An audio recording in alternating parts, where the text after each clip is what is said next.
¿Empezó a grabar? Pará, sí, a ver si está grabando. Sí, está grabando. Muy bien. Ahora no me acuerdo el nombre de la persona. Bueno, es un placer tener a Daniel Siganda, de Viesta, que nos va a hablar de Modeling the Age Pattern of Fertility and Individual Level Approach. Eso es lo mejor que lleva a mi clase. Gracias. Bueno, muchas gracias Alejandro y Nicolás por la invitación y gracias a todos por estar acá. Antes de contarles un poco sobre la investigación en concreto, quería hablar un poco de marco, ya que estamos en una casa nueva, del trabajo que estamos haciendo en el IESTA, que se enmarca dentro de este convenio con el Instituto Max Planck para la investigación demográfica, que es donde yo estaba antes de volver a Uruguay. Que ahí surgió la posibilidad de tener un financiamiento para establecer un grupo que se va a dedicar a trabajar temas de proyecciones demográficas, y les voy a contar un poco el marco más general.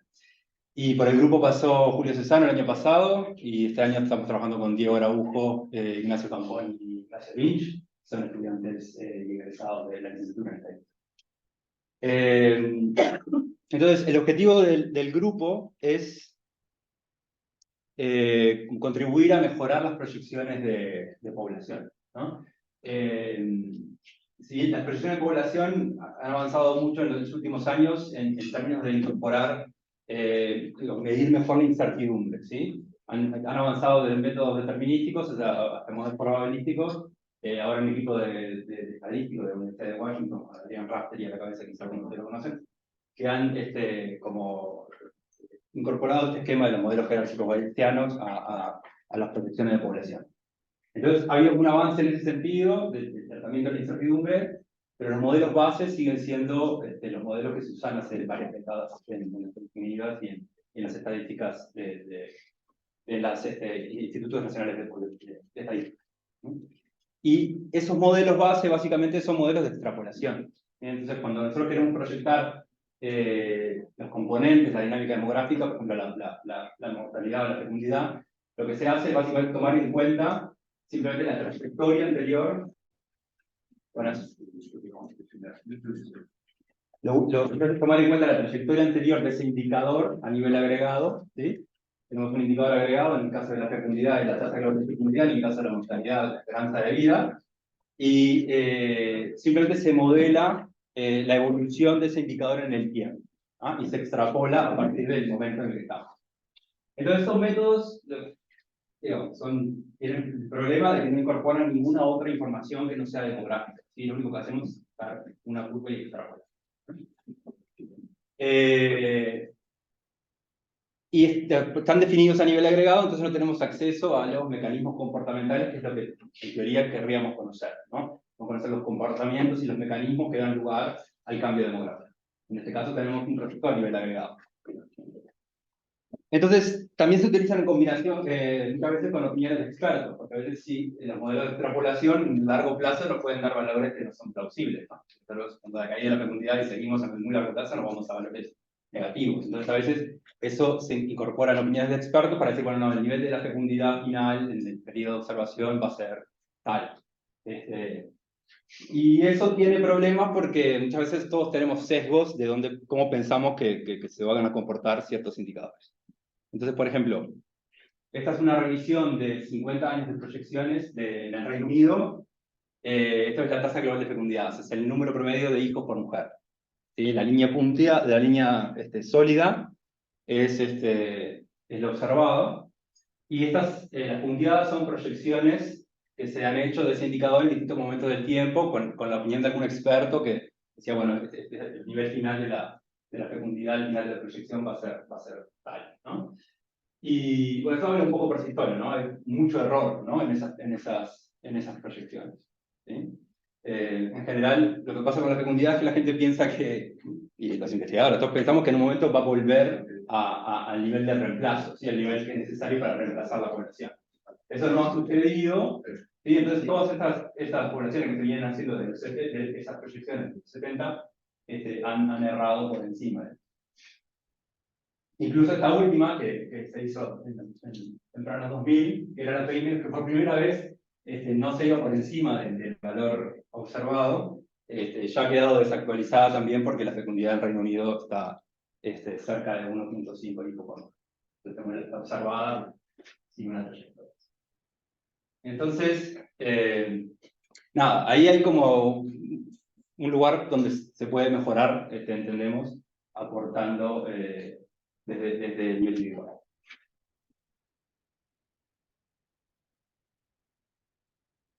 En Uruguay sucede algo similar. Ahí tenemos, en este caso son nacimientos, tenemos la roja que son los proyectados y la amarilla que son los observados. Y eso en los últimos 2 años se ha incrementado más la brecha porque ha caído muy rápidamente. Y bueno, las proyecciones son la base de muchas políticas. La más clara es la reforma de la seguridad social. Tuvimos hace poco una discusión de la reforma de la seguridad social en la que el escenario de base de la fecundidad era que mejoraba, ¿no? O sea, que había como una tendencia a que la fecundidad iba a crecer, de lo que no parece haber ningún indicador que apunte en ese sentido, digamos. Entonces, mejorar eso puede mejorar también el planeamiento de muchas políticas y eventualmente ahorrar mucho dinero en varios proyectos. Entonces, la idea es atacar este problema desde los modelos computacionales a nivel individual.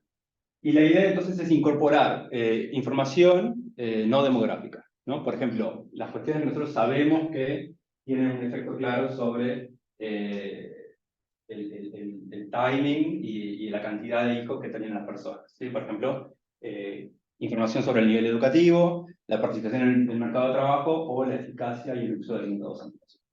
Como 3 grandes variables que podemos medir la evolución en el tiempo y que sabemos que tienen un impacto muy claro en ese indicador, en el caso concreto de la fecundidad. Entonces la idea es que podamos entender dónde va a estar la fecundidad a partir de ese tipo de enfoque, pero también por qué, ¿no? Entender cuáles son los mecanismos a nivel individual y cuál es el cambio en las características de las personas que hacen que la fecundidad tenga determinada trayectoria. Y eventualmente, y esto es una pregunta abierta, pero es lo que vamos a estar trabajando todo el año que viene, es si podemos, con este enfoque, tener proyecciones más precisas. Entonces la idea es ir al pasado y mirar cuál fue la proyección con los modelos tradicionales, proyectar nosotros con nuestro modelo y ver si podemos reducir el error de la predicción. Si podemos hacer eso, creo que podría ser una contribución importante. Yo creo que en algunos contextos, no sé si en todos los contextos, digamos, en todos los países, pero creo que en algunos países podemos llegar a hacer algún aporte. Pero bueno, está abierto, es el desafío.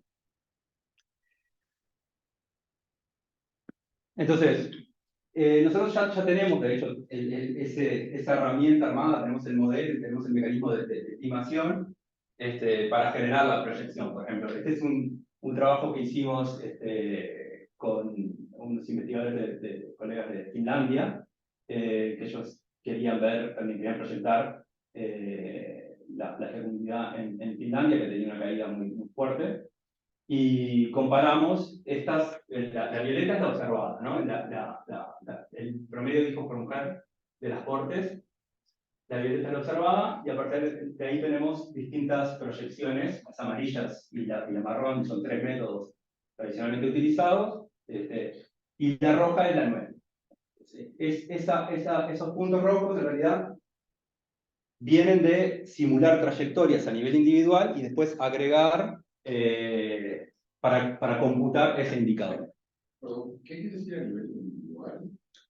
A nivel individual nosotros estamos simulando la trayectoria de individuos y Una persona. Exacto. ¿Cuántos tiene su hijo? Múltiples, exacto. Tenemos un curso de vida y tenemos un evento que se llama nacimiento. Entonces, la diferencia es esta, ¿no? Estos son extrapolaciones a partir de esa curva, la nuestra está generada e incorpora también este otro tipo de información no demográfica. El asunto con esto es que es un modelo bastante complejo y es como una prueba de concepto, ¿no? O sea, hay muchas cosas que todavía tenemos que afinar y probar, digamos, o dejar un poquito mejor establecidas para que esto sea algo que la comunidad demográfica pueda aceptar, digamos, ¿no? Fue como que lo probamos, bueno, puede funcionar y ahora estamos volviendo sobre nuestros pasos para tratar el problema con modelos más simples y dejar algunas ideas un poco mejor establecidas y progresivamente volver a realizar esto, pero ya digamos, dejando los pasos más establecidos. Entonces, en fin, ese es el marco, digamos, del trabajo que les voy a presentar, en el que justamente hacemos esto, abordamos con más profundidad con un problema más pequeño alguna de estas ideas. Y es un trabajo que estoy haciendo en colaboración con Nicolás Todd del CNRS. Entonces, en este trabajo nos centramos simplemente en la estructura por edad de la fecundidad. Este es un conjunto de tasas específicas de fecundidad. Acá no hay, digamos, no hay múltiples generaciones, no hay una evolución en el tiempo calendario, ¿sí? Tenemos este proceso en la edad. Entonces acá las tasas específicas de fecundidad son el número de hijos de mujeres de determinada edad sobre las mujeres de determinada edad. Nosotros seguimos una corte de nacimiento durante 50 años y después podemos recoger la experiencia y calcular las tasas. Pero a veces esta información solo la tenemos a nivel agregado, ¿sí? Entonces, la idea es, si nosotros tenemos esta información solo a nivel agregado, podemos inferir los parámetros de un modelo a nivel individual. Entonces, esta es la pregunta que estamos haciendo en este trabajo. ¿Y por esta ventana que usas de tiempo? ¿O es en un instante nomás? Esto es una corte de mujeres que seguimos, estas son mujeres que nacieron en 1935, ¿sí? Y las seguimos desde la edad 10 a la edad 50, y tomamos, digamos, cuál fue el número de hijos que tuvieron las de 20, son las mujeres que había en ese momento de 20, y así calculamos las tasas. No sé si... Sí, perfecto. Lleva tiempo construir esta curva. Claro, para esta tenés que esperar. Sí. Igual, mucho de esta es buena pregunta, porque en la demografía siempre tenés el enfoque, la perspectiva de corte, que es que vos seguís una corte durante una perspectiva longitudinal, pero esto también se puede tomar en un periodo. Entonces, lo que se usa en general es el enfoque de periodo. Entonces vos tenés distintas cortes, pero en un año calendario. Esto tiene otro problema que no. En realidad, ese enfoque de periodo simula una corte. Hace como si hubiera una corte detrás de eso.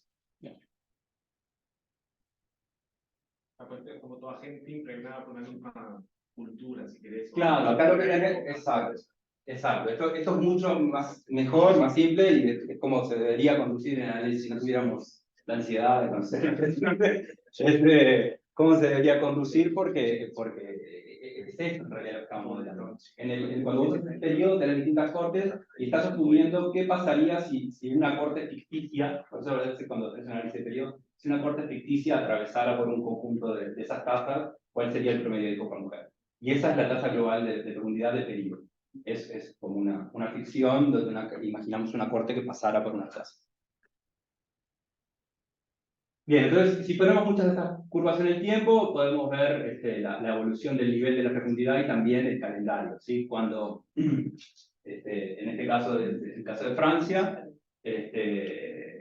cortes desde el 30 hasta el 70, nacidas, y vemos cómo ha evolucionado, en este caso, la caída de la fecundidad y también el retraso. ¿Sí? Si vemos esto en España, por ejemplo, otros países que han retrasado más, el cambio en el calendario es mucho más claro, ¿sí? Donde la fecundidad se va hacia edades mucho más tardías, y eso hace parte muy importante de la evolución de la fecundidad en la transición demográfica. Hay como, ¿no? Hay como unas grandes allá arriba y hay como dos grupitos. ¿Cuándo es eso? Y ahí tenemos 1940. 48, la Segunda Guerra Mundial. Hay un cambio, parece abrupto. La guerra, ahí, posguerra. Justo. Sí, en general hay está después el baby boom, por eso quizá O sea, ahí tenés esas naranjas pueden ser parte del baby boom. En general vos tenés, como en los países desarrollados, una caída hasta el 30 y pico, 40, después hay como un rebote de 45, 50, y después sigue como la caída. Pero los baby boomers son los nacidos de más de los 30.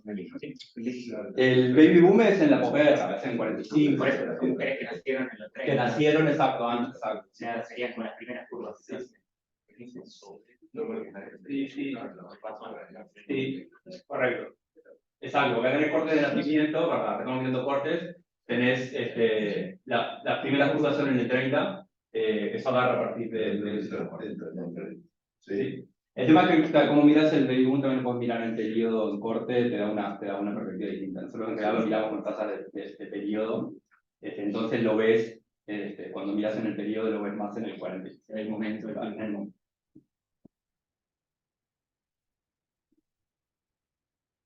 Bien, entonces, la idea es que nosotros en algunas aplicaciones en demografía necesitamos modelar esa curva, ¿no? Esa estructura por edad de la fecundidad. Hay dos grandes momentos en los que eso hace falta. Una vez, a veces tenemos datos agregados, o sea, en grupos de edades de 5 años, y queremos edades simples, entonces ahí se utilizan modelos de interpolación para modelar esa curva y generar edades simples a partir de datos agregados, de grupos de edades, ¿no?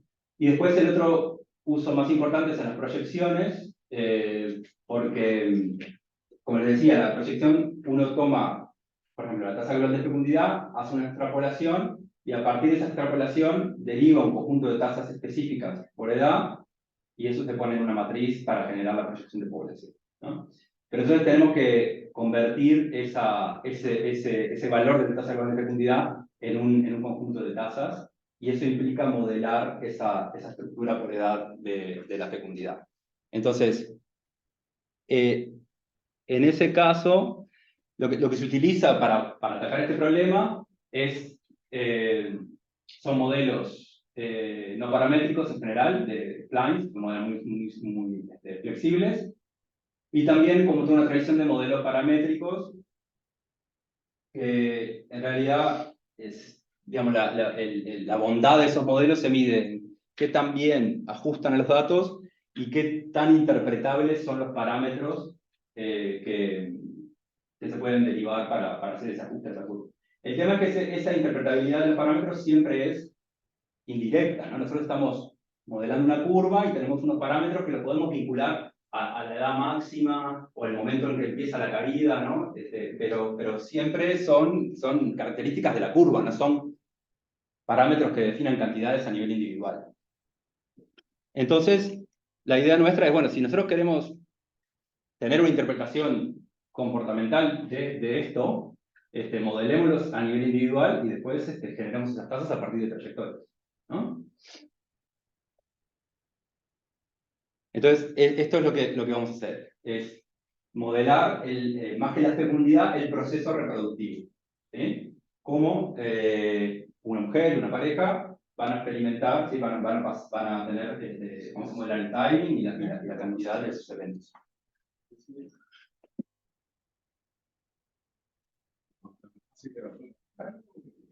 Empieza sola. Empieza sola, después se casa. Quizá no me entraba. Sí, se borra.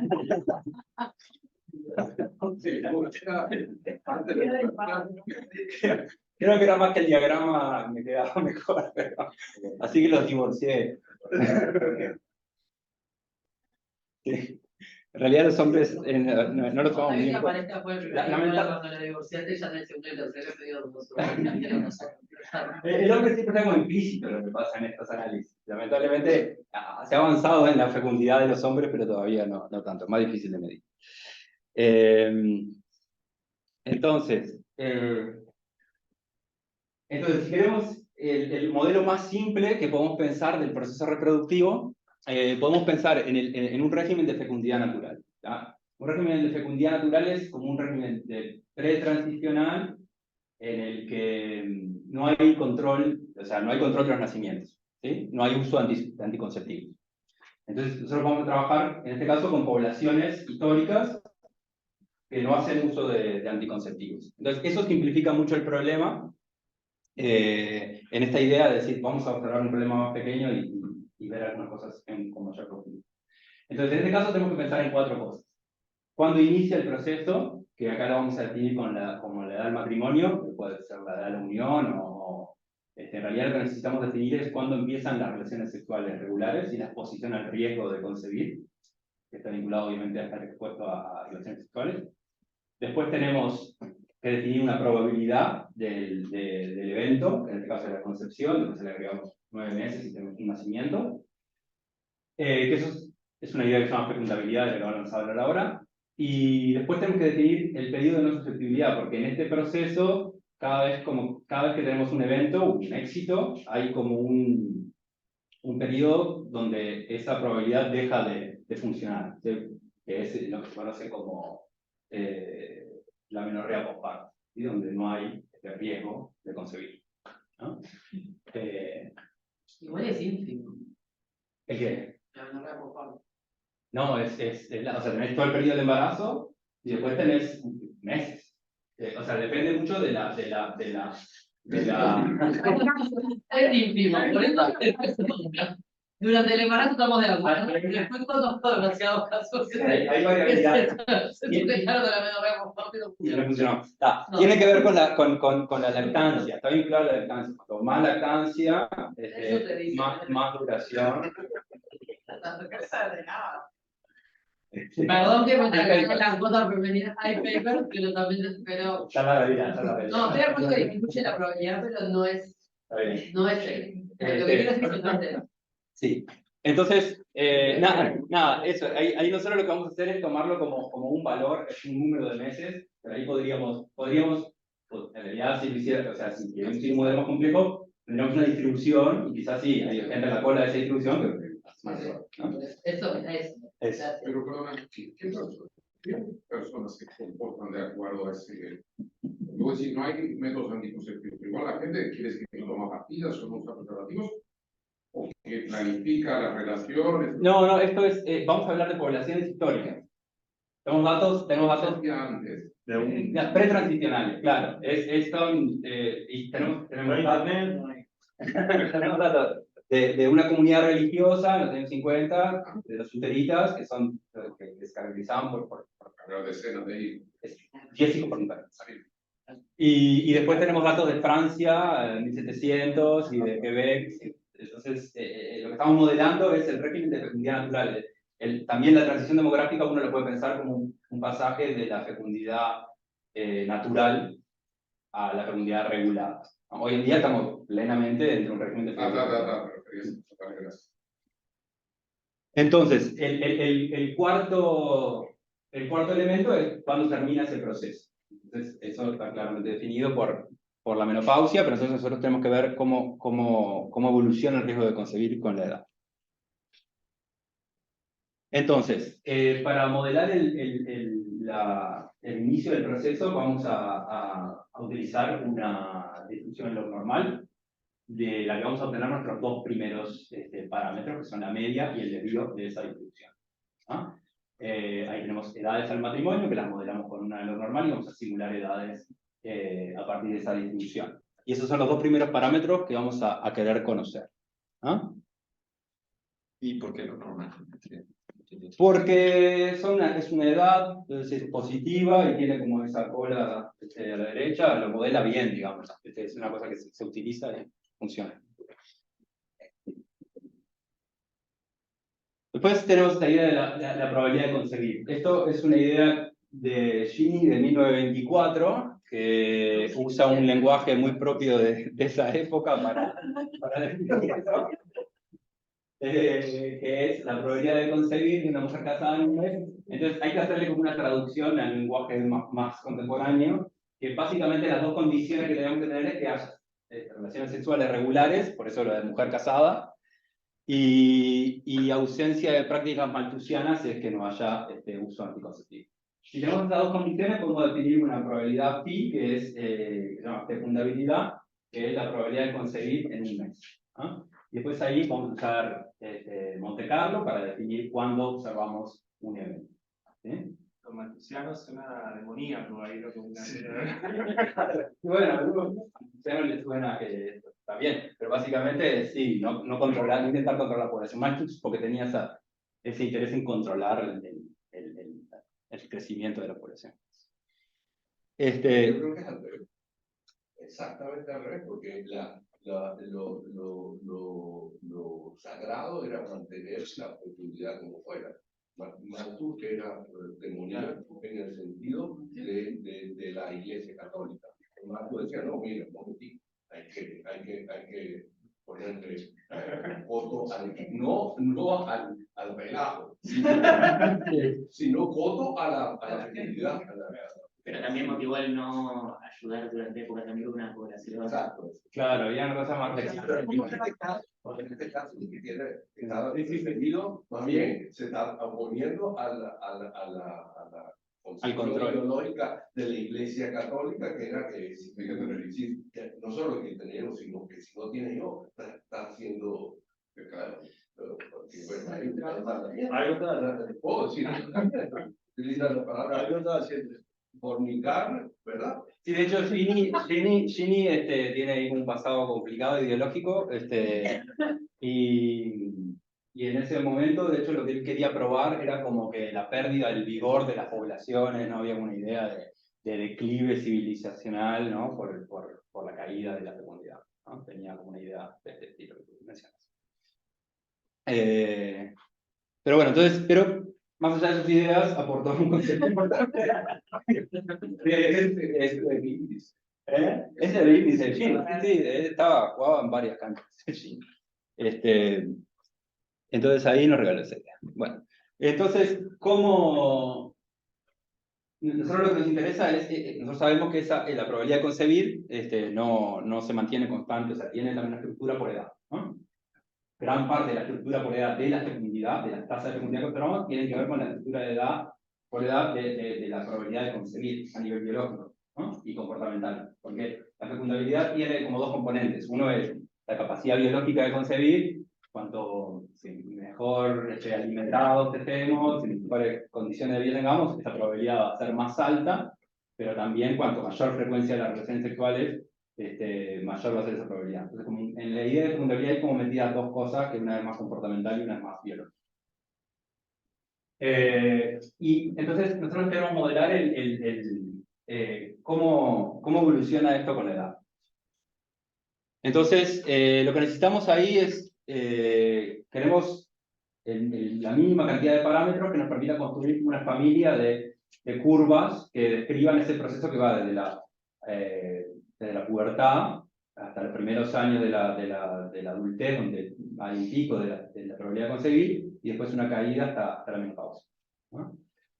Entonces dimos vuelta a las ideas de Splines y de curvas de Bézier, y al final lo que nos quedamos fue con esta idea de tener dos bases polinómicas, que son las que están dibujadas ahí con punteadas, y dos coeficientes.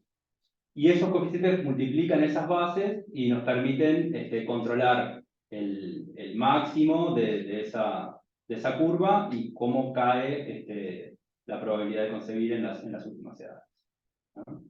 Entonces, con esos son otros dos parámetros que voy a querer inferir a partir de mis tasas de fecundidad agregadas.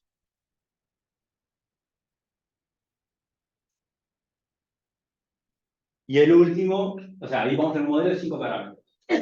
La media de la distribución de la edad del matrimonio, el debido estándar de esa distribución, esos dos parámetros que tienen que ver con el máximo de la fecundidad y la caída, y el periodo de no susceptibilidad, que vamos a tomar un número de meses, ¿sí? Esto también podríamos poner una distribución, pero ahí iríamos incorporando parámetros, y la idea ahora es más el ejercicio La susceptibilidad es entre nacimientos. Claro, una vez que hay un nacimiento, hay 9 meses de embarazo, en lo que no hay, y después está ese periodo que dura un tiempo variable, pero que nosotros vamos a tomar como fijo en este momento, que eso, que está más vinculado a prácticas de lactancia en su duración, ¿no? Pero Entonces tenemos esos 5 parámetros. Entonces la idea es, ¿cómo estos son cuestiones que están definidas a ese nivel de las trayectorias individuales? Entonces, ¿cómo podemos visualizar qué efecto tiene el cambio en esos parámetros en los datos que nosotros tenemos, que son datos de tasas de fecundidad? ¿Sí? Entonces, agregados. Cuando ahí pones eso hay como grupos distintos, o sea, lo que decían lo del nivel socioeconómico, le pones una media, No, acá estamos en ese modelo bien simple, en donde la gente, la única diferencia que tiene es la variabilidad de esa en la edad del matrimonio, básicamente. Y después, sí, en la edad del matrimonio. Entonces, todo se puede... Es una población homogénea. Claro, y de hecho por eso también estamos trabajando con estas poblaciones históricas que son mucho más homogéneas que las de ahora, ¿no? Entonces, por eso aplica en este caso, ¿no? Si uno quisiera modelar más contemporáneamente, ahí empiezan todo otro proceso, cuestión de otras diferencias, no podríamos modelar la edad a la unión para todos igual sin considerar el nivel educativo, por ejemplo, u otras variables. Pero entonces lo que hacemos ahí tenemos un modelo de simulación con esos 5 parámetros y podemos sacarle trayectorias y ver la experiencia de una corte, agregar y calcular unas tasas simuladas que están acá. ¿Ah? Estas son tasas simuladas calculadas a partir de ese modelo. Y lo que vamos a hacer es... Perdón, y los parámetros los utilizas con cierta distribución es decir, tú dices, mi parámetro tiene distribución, Sí. mi parámetro, hago las trayectorias y luego comparo con lo agregado. Correcto. Agrego y comparo con lo agregado. Exacto, exacto. Nosotros vamos a tener una previa, una priori, donde va a haber, sí, vamos a tener un rango donde vamos a sacar esos parámetros y los vamos a estimar con un mecanismo que les voy a contar ahora. Pero ahora lo que estamos haciendo es esto mismo, es por lo menos tener una intuición de cómo la variabilidad en ese rango de los parámetros va a afectar la salida del modelo. En realidad la salida del modelo son trayectorias. Va a afectar esas trayectorias que podemos agregar para generar las tasas. Pero tú piensas los parámetros como algo como deterministas, no solamente números desconocidos que luego vas a calibrar con los datos, o les das distribuciones aleatorias a los parámetros mismos. Nosotros lo pensamos como unas cantidades que queremos conocer a partir de los datos observados, de las que tenemos una idea inicial. Es bayesiano el análisis, ¿no? Tenemos una idea inicial, que están en un rango, y después le vamos a mostrar los datos al modelo y el modelo va a decir que están acá. Entonces... Si eso intenta hacer la tasa esa de una corte. Claro, nosotros vamos a la hacer... salida del modelo con alguna configuración de parámetros te da eso como... Exacto. Acá hay una configuración de parámetros mediocre. Entonces yo ahora le voy a mover el valor del primer parámetro y vamos a ver qué pasa con la curva. Vamos a dejar el resto fijo. ¿Ah? Entonces, el primero era el coeficiente que tenía ese efecto sobre... La de casamiento. No, el que controla la probabilidad de concebir, el máximo de la probabilidad de concebir. Exacto.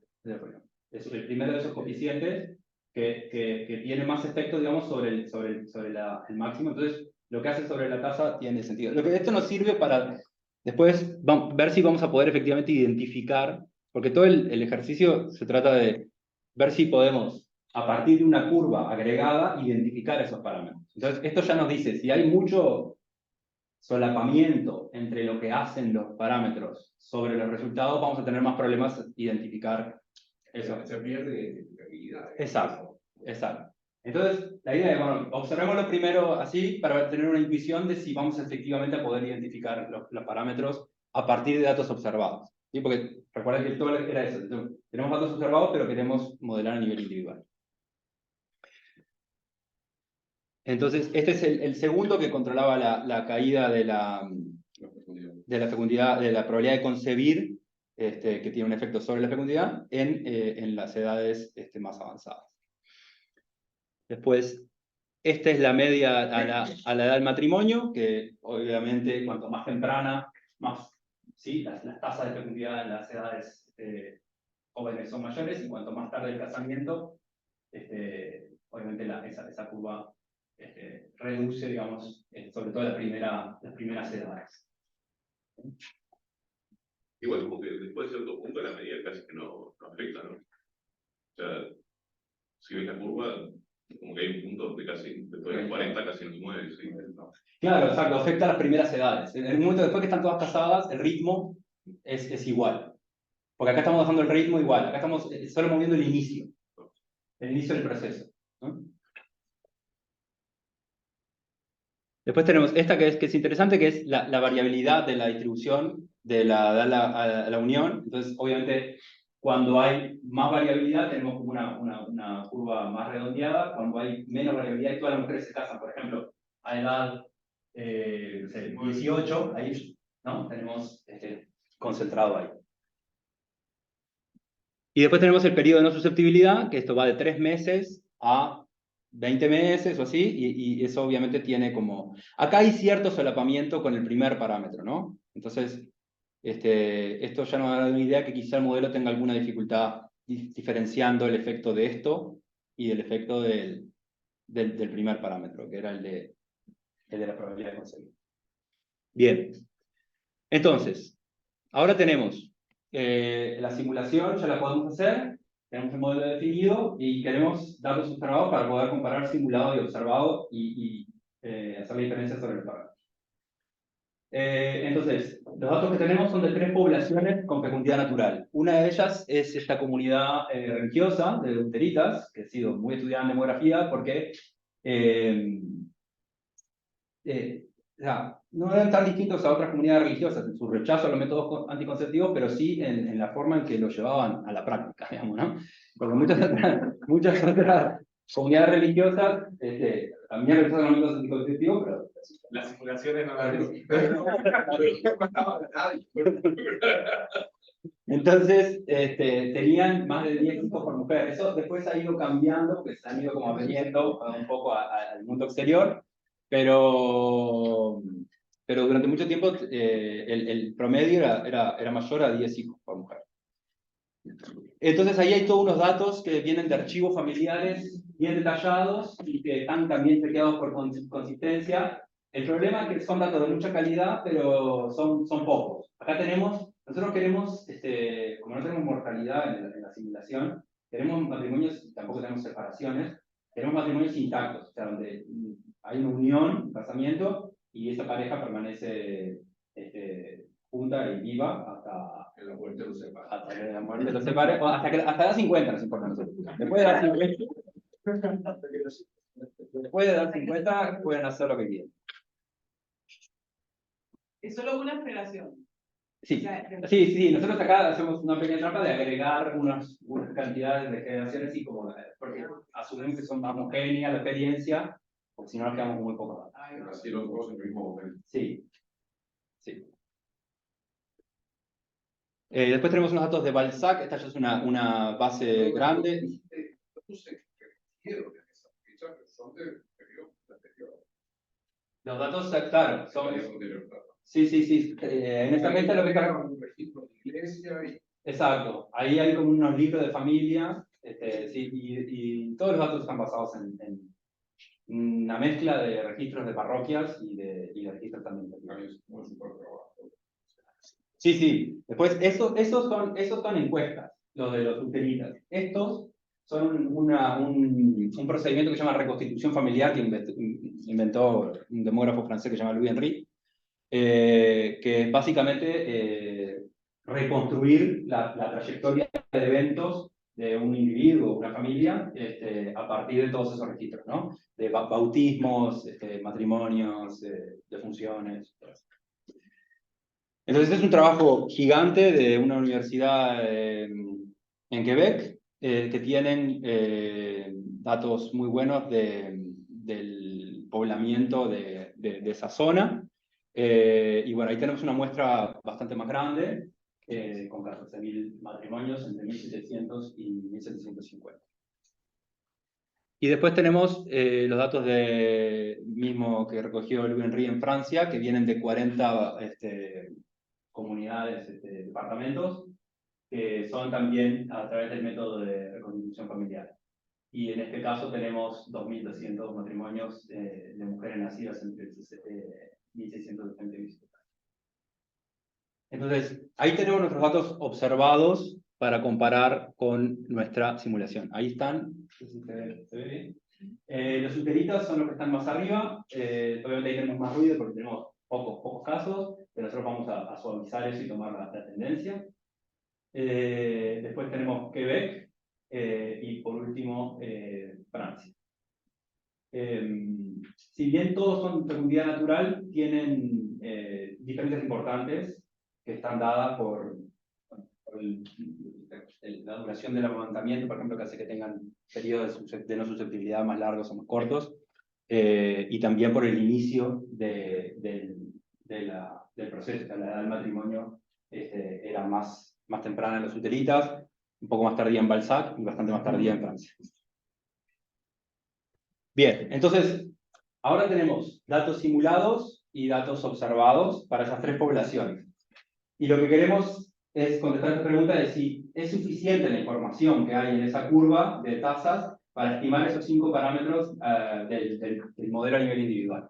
Y lo que vamos a hacer es usar esto que se llama computación bayesiana aproximada, que funciona cuando uno puede modelar, o sea, puede simular de un modelo, pero no puede hacer estimación por máxima verosimilitud por distintos motivos. En algunos casos los modelos son muy complejos y la verosimilitud no se puede expresar analíticamente. En otros casos los datos son muy grandes y no es factible computar la verosimilitud.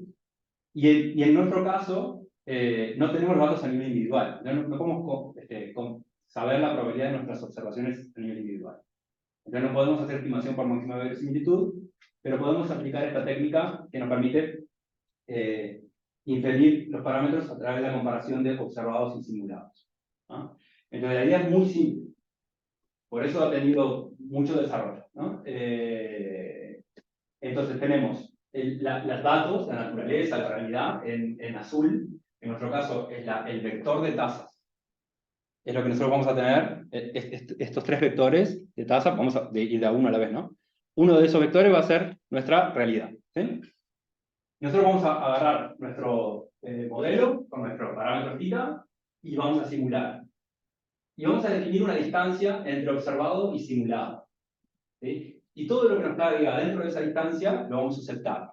Vamos a aceptar los valores de los parámetros que generaron simulaciones que se parecen a la realidad. Y los que no se parecen, los vamos a descartar. Y esto,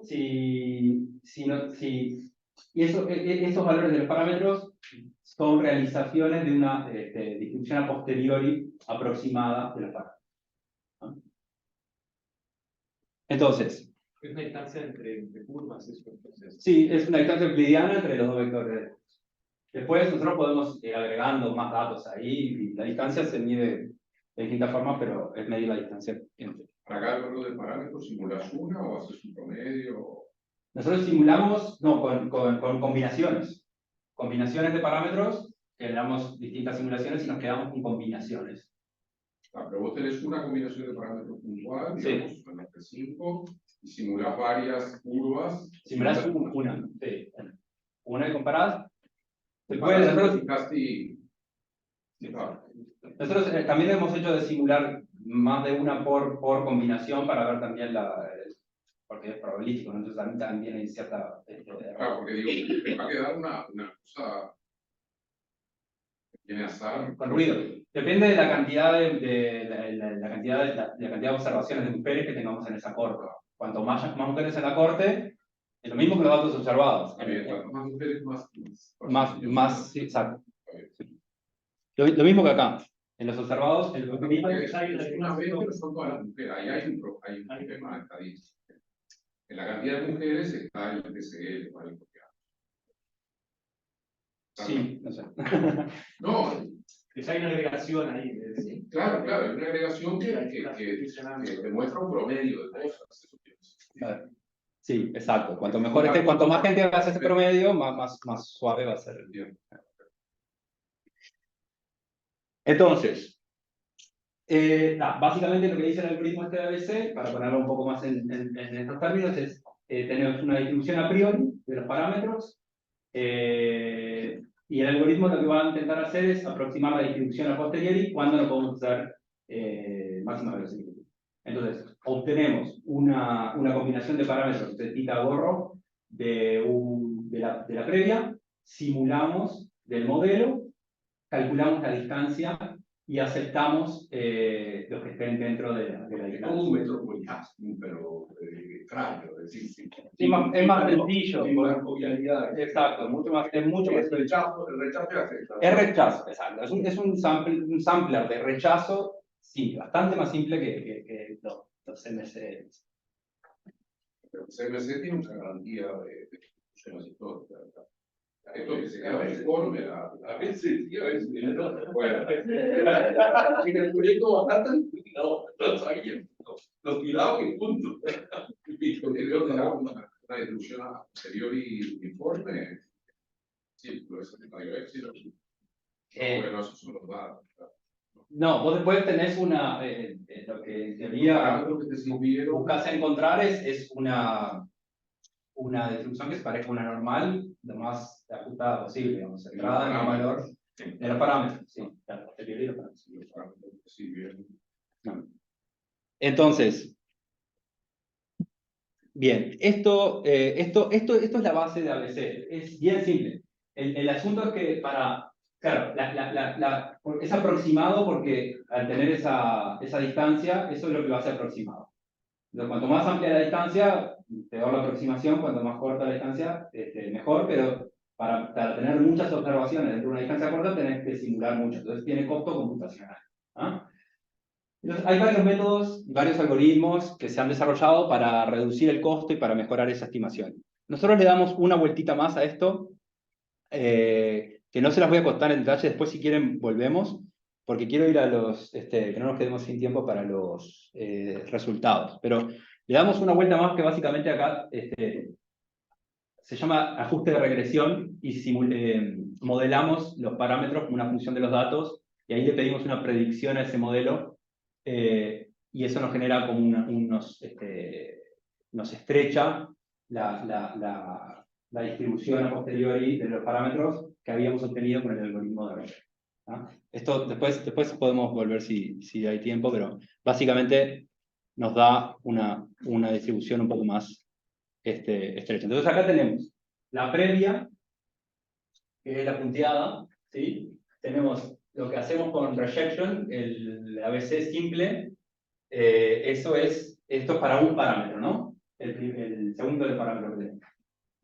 Y después tenemos esa posteriori ajustada, ¿sí? Que básicamente utilizamos este modelo de regresión para centrarla en el valor que había identificado el algoritmo. ¿No ponen dependencia entre las distribuciones? Bueno, para eso solo. No, son parámetros. Si fijas un valor de tus parámetros y luego amplias la curva en las edades de tus datos, eso te permitiría plantear una regresión no lineal, que es minimizar la norma al cuadrado de los datos contra las evaluaciones de tus parámetros. ¿Por qué no resolver ese problema directamente? Es un problema no lineal, puede que sea difícil, pero... Repetímelo, perdón. Si tú tomas los parámetros te permiten escribir la ecuación de la curva tuya. Simplemente porque uno entiende, o sea, es una convolución de las diferentes densidades que están formando. Sí, en este modelo, pero después, si vos decís tener una expresión, sí. Claro, evaluarla. Está bien, sí, como exacto. El tema es que después vos podés ir a modelos un poco más complejos donde no. Claro. Entonces nuestra idea es mostrar esto en el modelo simple. Quizá esto, con un poco de trabajo, podemos derivar esa expresión y bueno, ahí tenemos una cuestión más exacta, ¿no? Sí, exacto. Pero no, o sea, es el caso que después tenemos un modelo de 13 parámetros donde hay 14.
Ah, ok.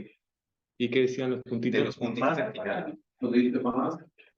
No aprendí. Digo, abajo es eliminar, ocultar, Ocultar panel de Video. no creo que es. y ocultar control flotante. Eso. Control flotante. También puedes sacarlo. Entonces, estábamos en esto.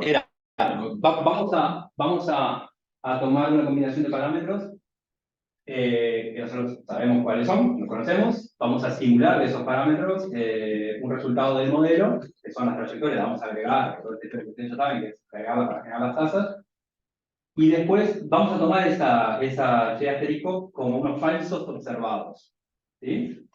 Y lo que vamos a hacer es decir, vamos a estimar el valor de esos parámetros con el procedimiento que yo les mostré antes, pero ahora conocemos el valor de los parámetros.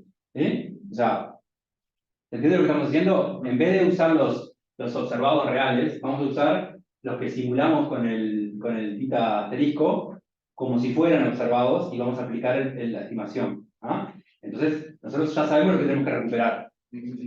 ¿Sí? Entonces, lo que tenemos que recuperar, acá tenemos el que conocemos, el que dio lugar a la simulación, el valor del parámetro, en este caso la media de la edad del matrimonio, y el que lo que estimamos por ABC. ¿Sí? Y estos tienen que estar en esa línea, tienen que ser iguales.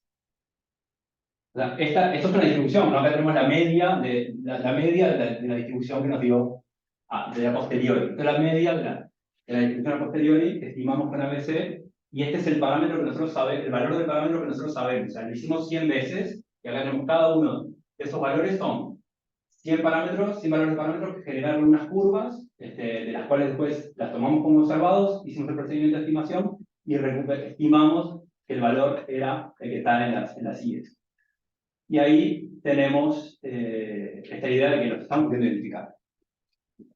¿Ah? Nos está devolviendo lo que nosotros sabemos que está bien. Y eso es para todos los parámetros. El que tiene a veces alguna dificultad más es el periodo de no susceptibilidad, por esta de que se sobrepone un poco, se solapa con el primero. Entonces ahí le cuesta un poco.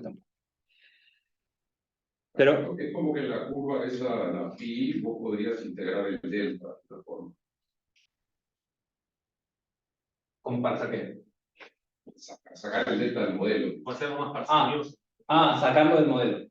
Sí, de hecho estoy trabajando ahí con Nacho Álvarez, y su primer idea fue saquemos esto.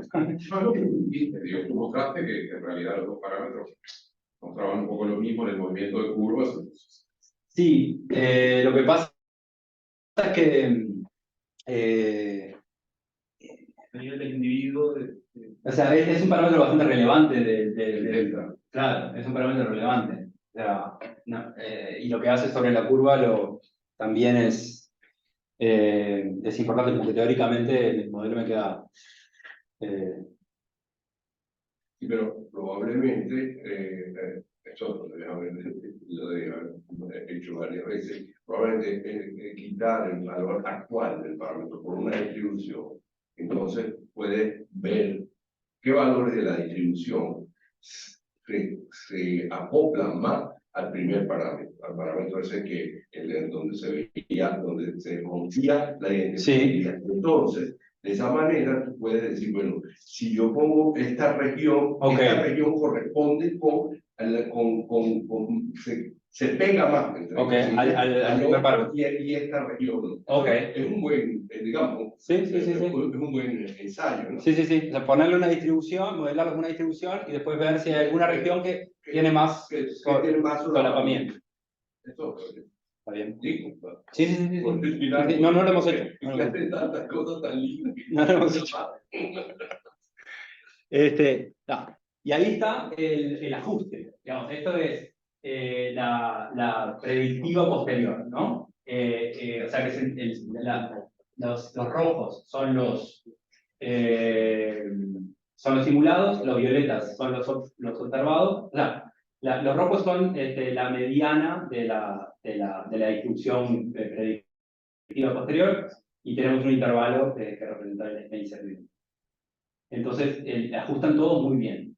Ajustan todo quizás demasiado bien.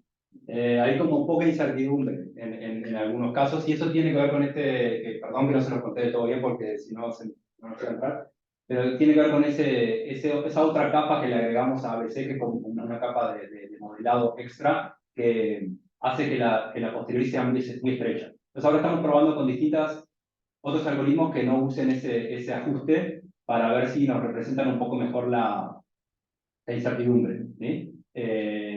Porque en este caso los intervalos de confianza casi ni se ven en algunos lugares, no sé, igual la luz no permite ver demasiado, pero sí, como que en este caso, por ejemplo, de los uteritas, los intervalos son demasiado pequeños, ¿no?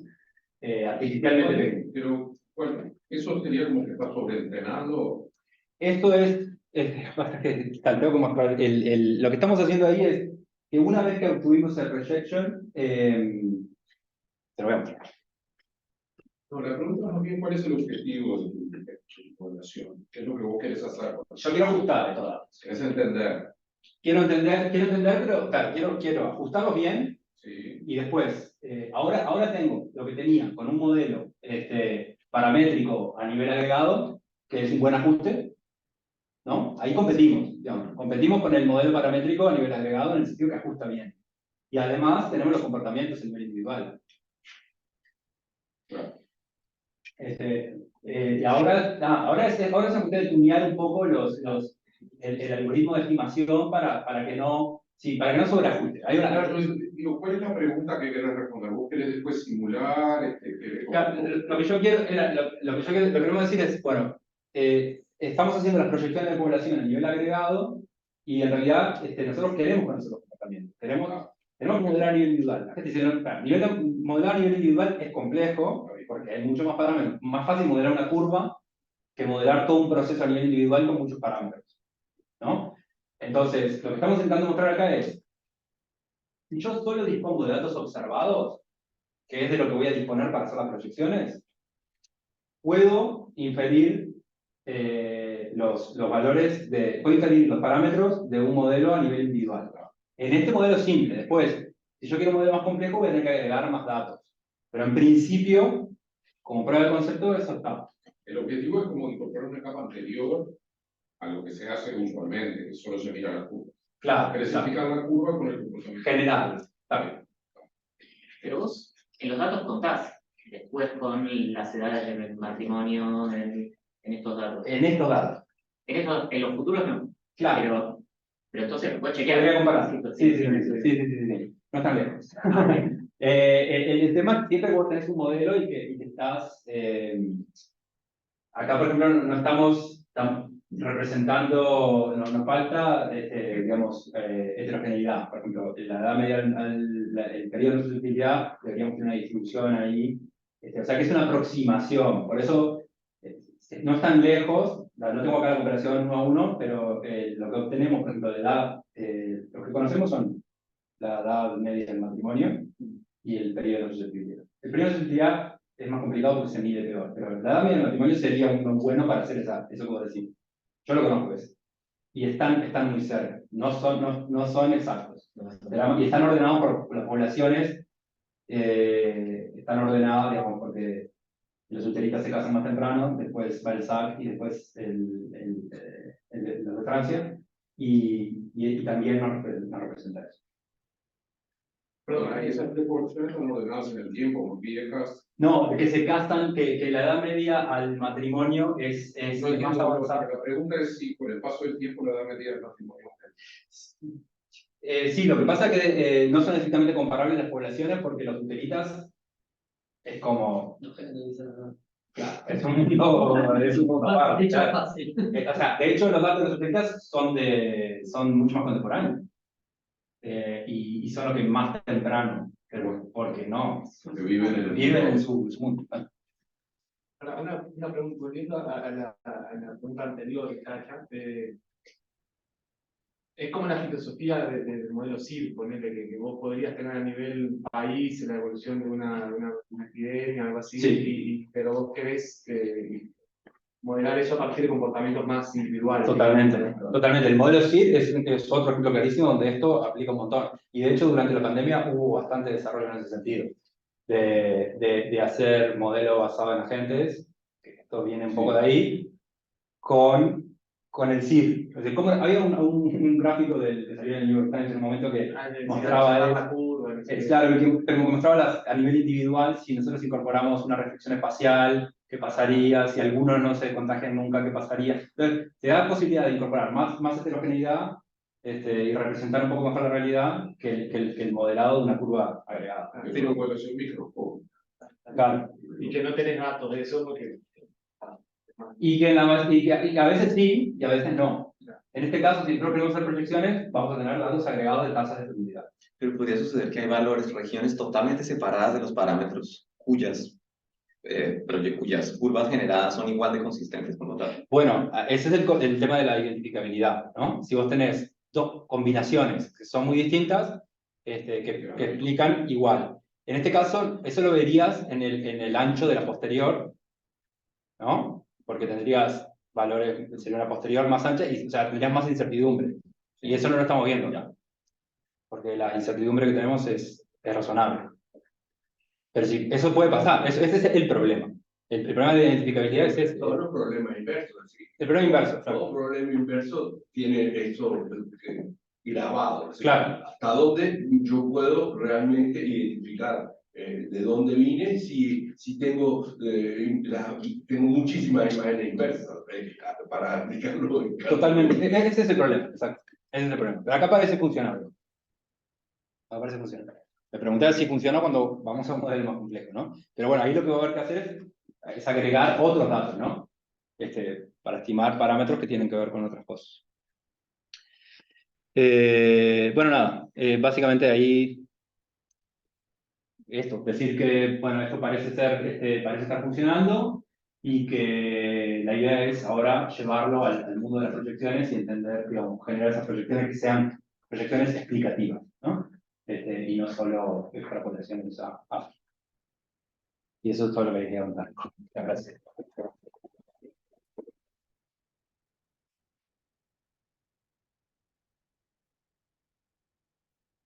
Yo tengo una media específica. O sea, por lo que decís, al menos en esos casos pareciera que no. Pero así como sin saber, hablando sin saber, Sí. yo pensaría como que guerra, hambre o precio del alquiler también afectan un montón estas cosas, ¿no? Sí, lo que pasa es que ahí está el fútbol. El tema es, ahí la decisión siempre es, ya, hay que mantener la parsimonia, ¿no? Todo afecta. El tema es, no alcanza con decir que algo afecta, sino, como para que entre al modelo, tiene que mover la aguja, ¿no? Básicamente. Entonces, la forma que nosotros estamos pensando el modelo es en el tiempo, bueno, o sea, no puedes complicarlo demasiado, entonces estamos pensando en tres grandes variables, ¿no? O sea, las que más, si uno piensa en cómo ha evolucionado la fecundidad en el tiempo, las que más impactan, ¿no? Entonces ahí tenemos esto son de datos de Finlandia, pero tenemos para varios países. El nivel educativo, en tres clases de nivel educativo. Cómo ha evolucionado en el tiempo, estos son datos observados, ¿sí? Y después hay una proyección. Desde 1900 a 1970. Entonces tenés la educación terciaria, por ejemplo, crece muchísimo. Entonces, esto obviamente tiene un impacto directo, sobre todo en el timing, ¿no? O sea, eso ha llevado al retraso, ese proceso es claro. Y después es la participación de las mujeres en el mercado de trabajo. Vos pasaste, pensando en el tiempo, ¿no? De un modelo de hombre proveedor a un modelo de ingresos de un hogar con doble ingreso, donde ambos trabajan y no hay tanto tiempo dedicado a los cuidados. Entonces, ese proceso también tiene un impacto clarísimo sobre la fecundidad. Y el otro son los anticonceptivos. Entonces, estamos pensando en esas tres variables. Y ya eso se genera un modelo con 15 parámetros. Si uno empieza a pensar en la guerra, en las hambrunas, etc. No, lo que pasa es que es como en la economía, que modelan entre periodos. Y cuando hay una crisis, empezás de vuelta. Así el 2020 Los datos económicos se van a- El 2020 es complicado en la mortalidad más que nada. más que nada. Digo, los tipos en economía hacen intervenciones, se cortan los datos con finanzas y se está acá, no vieron grandes crisis, acá es un modelo. Pero modelar un evento puntual de la Segunda Guerra Mundial, Claro. ponerlo en tu modelo, Sí, a veces lo hacen desaparecer también. es muy complicado. Y acá también da datos que acá, ¡pum!, lo bajan para abajo. Sí.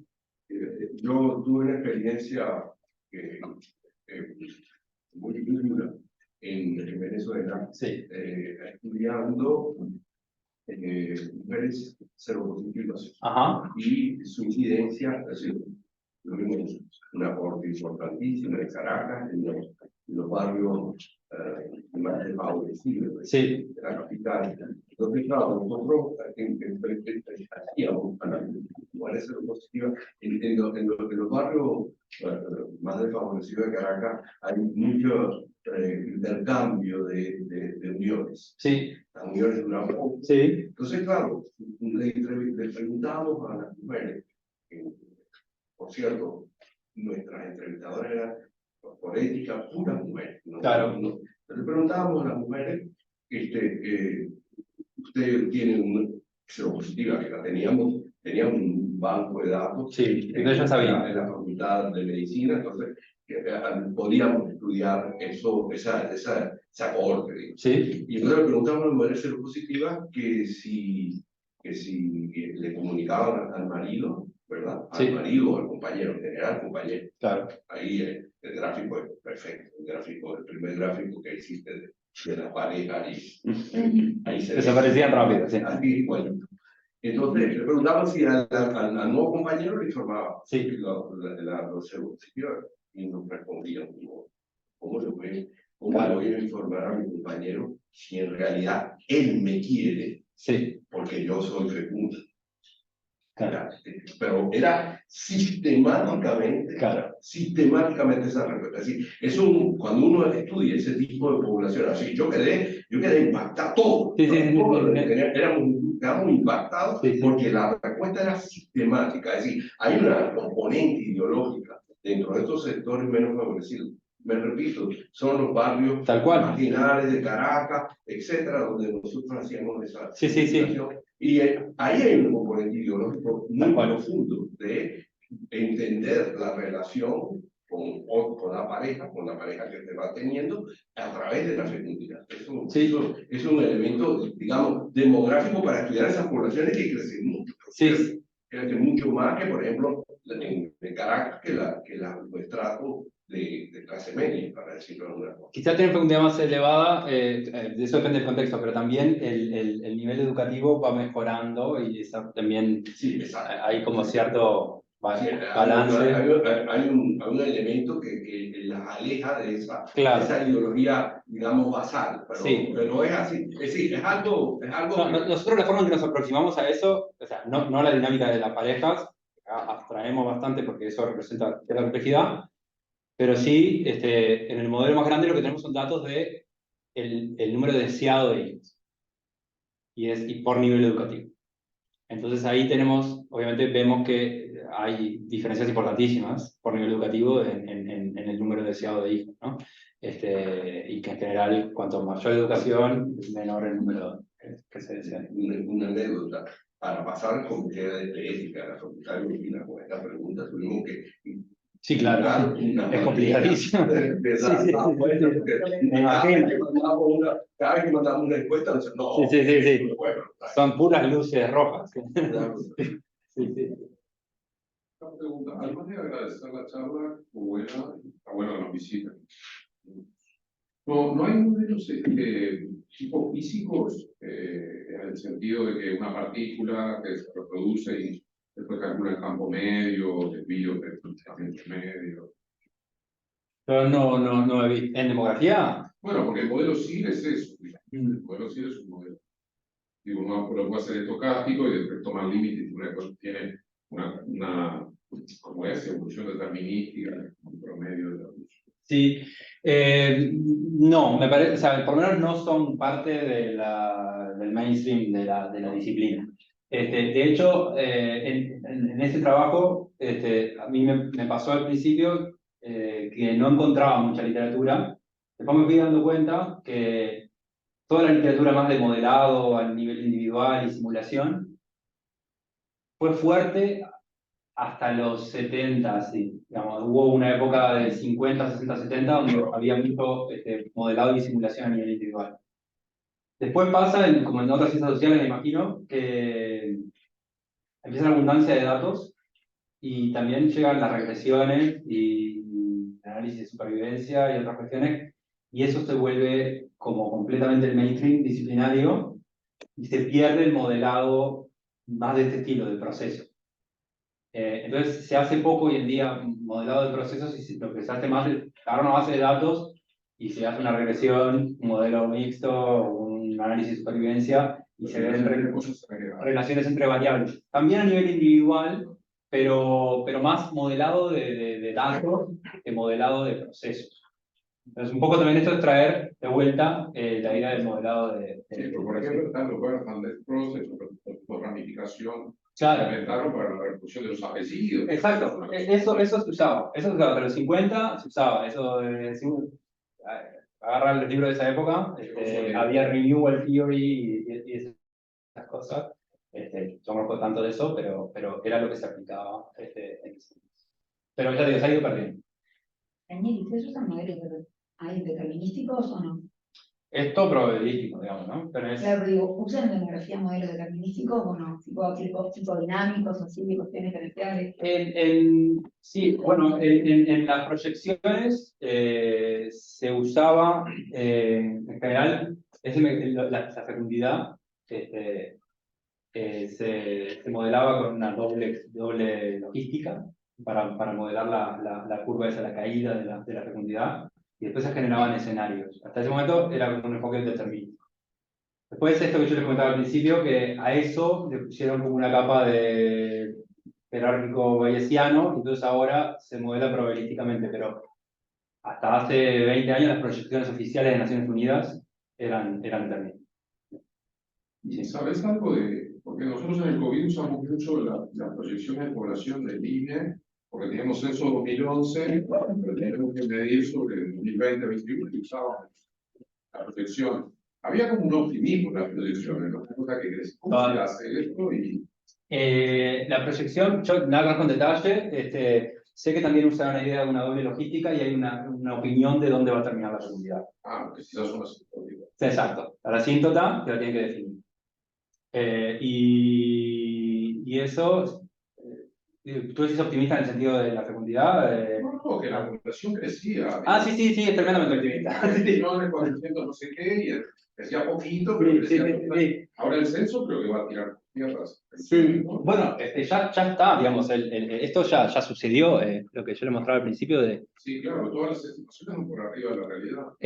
La fecundidad, digamos, la proyectada, esto es un nacimiento, ¿no? Pero la proyectada es esta, la que vos decías, la oficial del INE, la roja. Yo miraba solo población, ¿no? La población, pero esto es lo que está de base, digamos. Y la fecundidad es el determinante más importante, ¿no? Y hay una distancia fuerte entre lo que pasó y lo que se esperaba.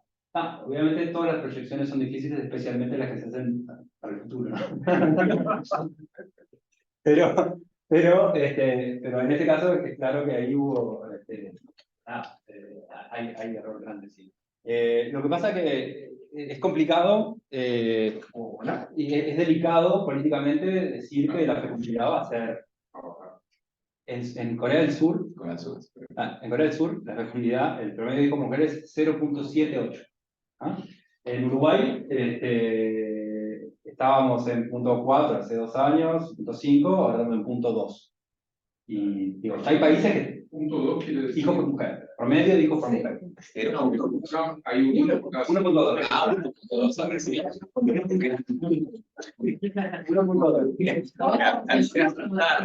1.2 que es bajísimo, es alarmante desde abajo.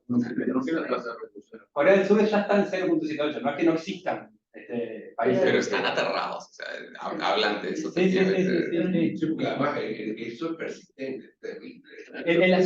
El asunto para mí es mirar, yo la forma en la que lo pienso yo es con esta gráfica que mostraba antes de... No sé, pues.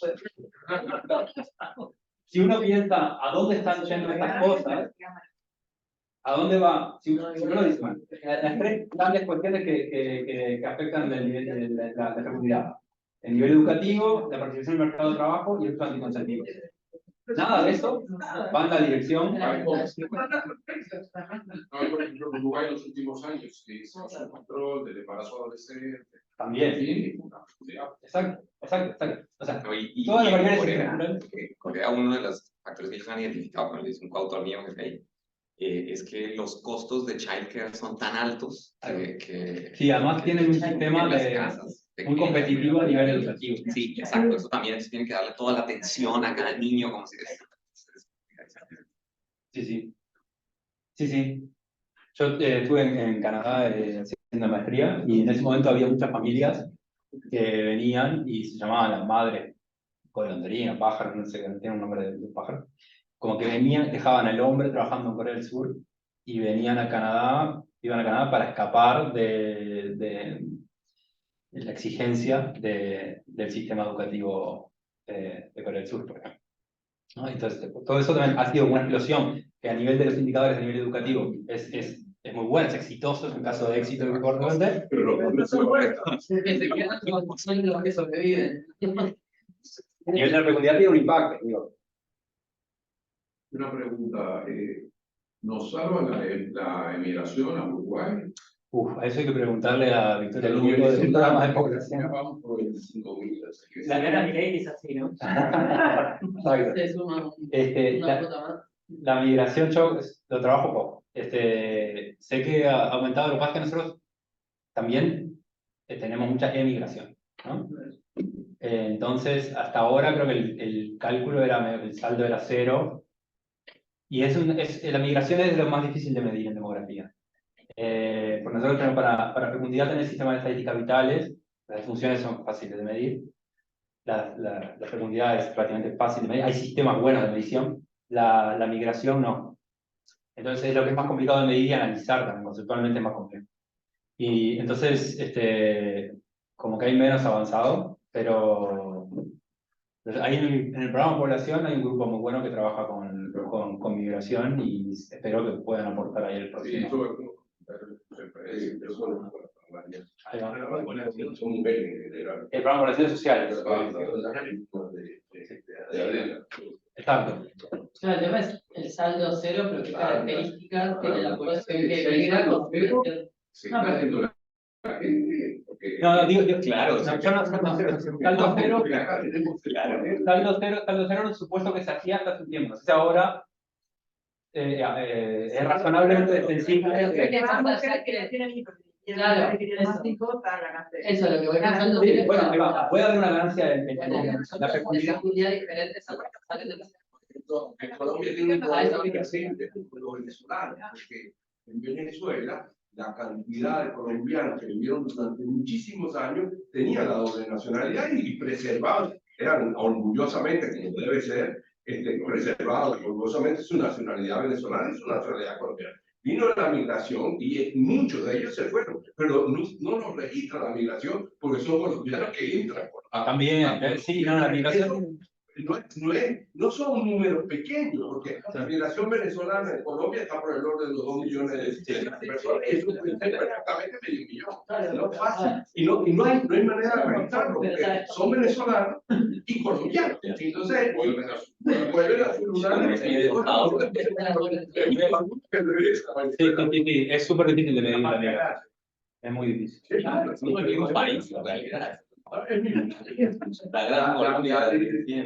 La diferencia que hay entre un caraqueño y una persona nacida en Mérida, es exactamente la misma que una persona que nació en Cartagena y la que nació en Bogotá. Pero si agarran la que nació en Cartagena o en Barranquilla y con la que nació en Bogotá, son exactamente iguales. Y yo me montaron un taxi en Cartagena y sé hablar para que no me identifiquen como venezolano. Y no utilizo la palabra venezolana. ¿Me creen que soy cachaco? No, cachaco. El representante de cada uno. Venezolano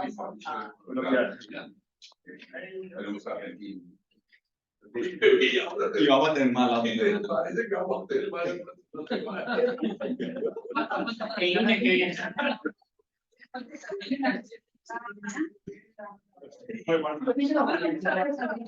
Pero la matemática tampoco tiene las puertas.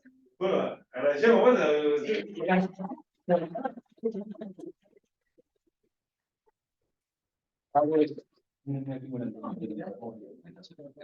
¿Cómo?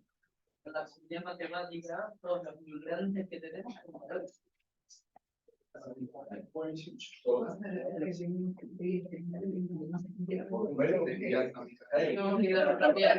y admiramos por ejemplo estas relaciones no humanas. Y les interesa enormemente las curvas de probabilidad de gallinas si quieren modelos causales y no hay.